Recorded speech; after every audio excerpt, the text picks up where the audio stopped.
کسی بات کا حدیث کی کتاب میں آ جانا اس وقت تک حجت نہیں ہوتا جب تک کوئی عالم دین اس حدیث کی تحقیق نہ کرے۔ آپ بولے بادشاہ ہیں، جو بات بھی آپ سے کوئی کہہ دے کہ انٹرنیشنل نمبرنگ کے مطابق یہ فلاں نمبر ہے، تو آپ اسی سے امپریس ہو جاتے ہیں کہ لیں جی یہ تو حدیث کا نمبر بھی بتا رہا ہے۔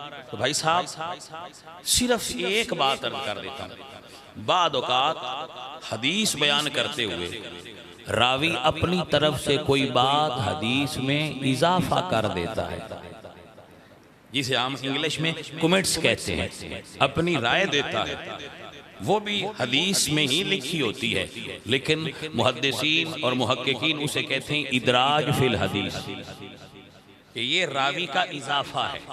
بعض اوقات راوی کوئی بات کوئی نام درمیان سے چھوڑ دیتا ہے، اسے تدلیس کہتے ہیں۔ تو اب یہ پرکھنا کہ اس نے چھوڑا کتنا ہے اور لیا کتنا ہے، اور یہ پہلے رائے تھی حضور کی یا بعد کی رائے ہے، یہ پرکھنا اور ایک حدیث پر دوسری کو ترجیح دینا۔ علامہ جلال الدین سیوطی فرماتے ہیں 100 وجوہات ہوتی ہیں ایک حدیث کو دوسری پر ترجیح دینا، کہ یہ چھوڑی جائے گی یہ لی جائے گی۔ میں اس کی ایک مثال دیتا ہوں۔ بخاری شریف میں باب الوضو میں حضرت حذیفہ سے یہ حدیث ہے کہ رسول اللہ کھڑے ہو کر پیشاب فرما رہے تھے، میں نے دیکھا۔ حضرت حذیفہ فرماتے ہیں کہ میں نے رسول اللہ کو کھڑے ہو کر پیشاب کرتے دیکھا۔ اب یہ جو دیکھا ہے یہ جھوٹ نہیں ہو سکتا، یہ جھوٹ، صحابی حضور پر جھوٹ نہیں بولتے، حضور کو کھڑے ہو کر دیکھا۔ آپ سب تو بیٹھ کر کرتے، ساری امت کرتی ہے، جو ہر وقت بخاری بخاری کرتے رہتے ہیں وہ بھی بیٹھ کر ہی کرتے، تو پھر یہ کیوں کرتے ہیں حدیث کو چھوڑ کر ایسا؟ اس کی وجہ یہ ہے کہ بخاری میں نہیں ہے مگر سنن نسائی میں ہے۔ حضرت اماں عائشہ فرماتی ہیں من حدثکم ان النبی صلی اللہ علیہ وسلم کان یبول قائما فلا تصدقوه۔ اماں عائشہ فرماتی ہیں کہ اگر کوئی تمہیں کہے کہ رسول اللہ نے کھڑے ہو کر پیشاب فرمایا تو اس کی بات مت ماننا، میں نے حضور کو ہمیشہ بیٹھ کر پیشاب کرتے ہوئے دیکھا۔ تو اب سوال یہ ہے کہ یہ بخاری میں ہے کھڑے ہونے والی، نسائی میں ہے بیٹھنے والی، تو آپ نے بیٹھنے والی کو ترجیح کیوں دے رکھی؟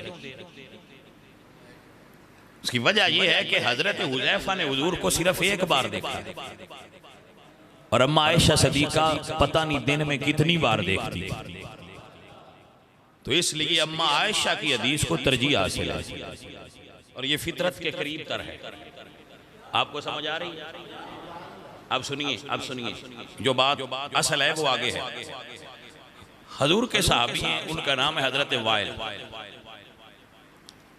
حضرت وائل بن حجر، یہ گاؤں میں رہتے تھے، کبھی کبھار ملنے آیا کرتے تھے۔ تو جو کبھی کبھار ملنے آتا ہے نا،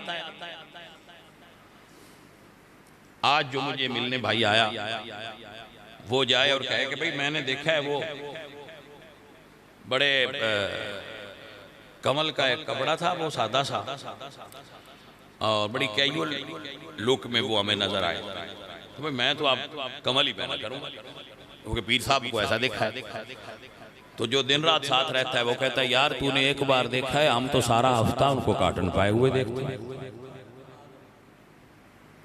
تو آپ کو مسئلہ سمجھ آیا؟ اب حضرت وائل گاؤں سے آئے، مثلا ایک صحابی کا واقعہ ملتا ہے کہ وہ ایک دن حضور کو ملنے آئے، کلمہ پڑھنے آئے، بیعت ہوئے، اس دن رسول اللہ کا بٹن کھلا ہوا، بیٹھے ہوئے تھے اور دیکھ رہے تھے، انہوں نے اسی وقت اپنا بٹن کھول لیا۔ سرکار نے کھولا ہے تو ہم کیوں باندھ رکھیں؟ اب وہ گاؤں چلے گئے، تو گاؤں والوں نے کہا بتیرا کہ بھائی ہم بھی گئے ہیں، ہم نے تو بند دیکھے۔ تو وہ فرمانے لگے آپ نے بند دیکھے ہوں گے، میں نے کھلا دیکھا ہے، میں ساری زندگی بند نہیں کر سکتا۔ تو یہ اپنی اپنی عشق کی منزل ہوتی ہے۔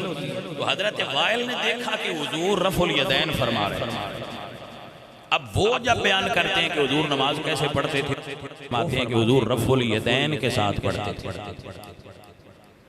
لیکن سنن نسائی میں حضرت عبداللہ ابن مسعود فرماتے ہیں الا اصلی بکم صلاۃ رسول اللہ، میں تمہیں ویسی نماز پڑھ کر دکھاؤں جیسی میں نے حضور کو پڑھتے دیکھا. فصلی، پڑھی، ولم یرفع یدیہ الا فی اول مرہ، آپ نے فقط پہلی مرتبہ ہاتھ اٹھایا، پھر ہاتھ نہیں اٹھایا. یعنی آپ فرماتے ہیں میں نے حضور کو صرف ایک مرتبہ رفع یدین افتتاح صلاۃ میں کرتے دیکھا ہے. اب ہم اس حدیث کو کیوں لیتے ہیں؟ رفع الیدین والی کو چھوڑتے ہیں اور اس کو لیتے ہیں. اس کی وجہ یہ ہے کہ حضرت وائل نے دیہات میں رہتے ہوئے حضور کی ذات کا مشاہدہ کیا، اور جو پہلے 40 صحابہ ایمان لائے، عبداللہ ابن مسعود ان میں شامل، اور آخری دم تک یہ صحابی ہیں جن کو صاحب النالین کہا جاتا ہے، حضور کے جوڑے اٹھانے والے.